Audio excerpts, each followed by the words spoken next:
নমস্কার। চলো আজকে নিয়ে এসেছি আর একটা মাছের রেসিপি। তো দেখো, এই মাছটা দেখে তোমরা কি কেউ চিনতে পারছো এই মাছটা কী মাছ বলো তো? একটা ভোলা মাছ। তো ভোলা মাছ অনেকেই খুব খুব ভালোবাসে, আবার কেউ কেউ একদম পছন্দ করে না। আর পছন্দ না করার লিস্টে হচ্ছে আমি।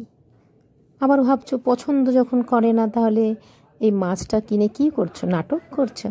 আরে না, আসলে আমার ছেলে ভীষণ ভীষণ পছন্দ করে, তাই এই মাছটা আমার ছেলের জন্যই রান্না করব।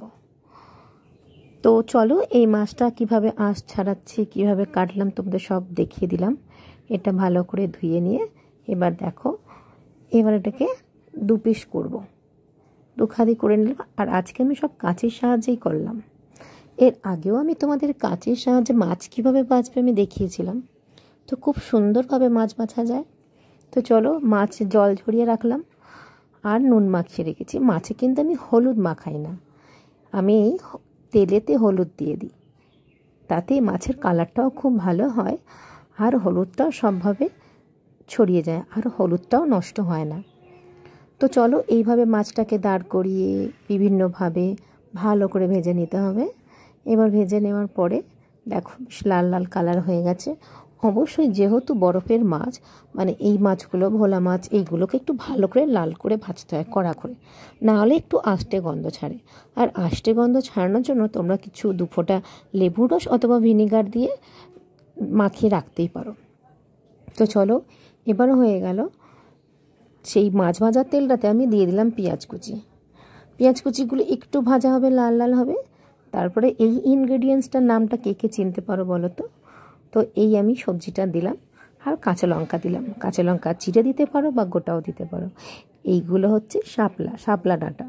তো চলো, শাপলা ডাঁটা অল্প কয়েকটা রেখেছিলাম ভোলা মাছ দিয়ে করে তোমাদের দেখাবো বলে। তো চলো, ভোলা মাছ দিয়ে কীভাবে করছি ভালো করে মন দিয়ে দেখো, স্কিপ করো না। এবার প্রত্যেকটা উপকরণ দেখো ভালো করে ভেজে নিয়েছি, আর একটু নুন দিয়েছিলাম যেহেতু, সেই জন্য শাপলাগুলো নরম নরম হয়ে গেছে। আর এই মশলাটা আমার আগের ভিডিওতেও দেওয়া আছে, সর্ষে, পোস্ত আর হচ্ছে কারি পাতা ভালো করে বেটে নিয়ে সেটা দিয়ে দাও এই মাছের ঝালে, ভীষণ টেস্ট হবে, ভাবতে পারবে না। আর কাঁচা লঙ্কা বাটা দিতেও পারো, চিড়ে দিতে পারো। এবার প্রত্যেকটা উপকরণ এইভাবে দেওয়ার পরে ওকে ফুটতে দিতে হবে মাছটাকে। তারপর শুকনো শুকনো হলে নামিয়ে নাও আর গরম ভাতে পরিবেশন করো। তো কেমন লাগলো অবশ্যই আমাকে তোমরা কমেন্ট বক্সে জানিও। কমেন্ট বক্সে জানাতে কিন্তু ভুলো না বন্ধু। আর কে কে এই ভোলা মাছ ভীষণ পছন্দ করো আমাকে সেটাও জানিও। ওকে বন্ধু, টাটা। তো ভিডিওটা স্কিপ না করে পুরোটা দেখো। আর আমার অনুরোধ রইল সবাইকে শেয়ার করে দিও আর সাবস্ক্রাইব করে দিও প্লিজ বন্ধু।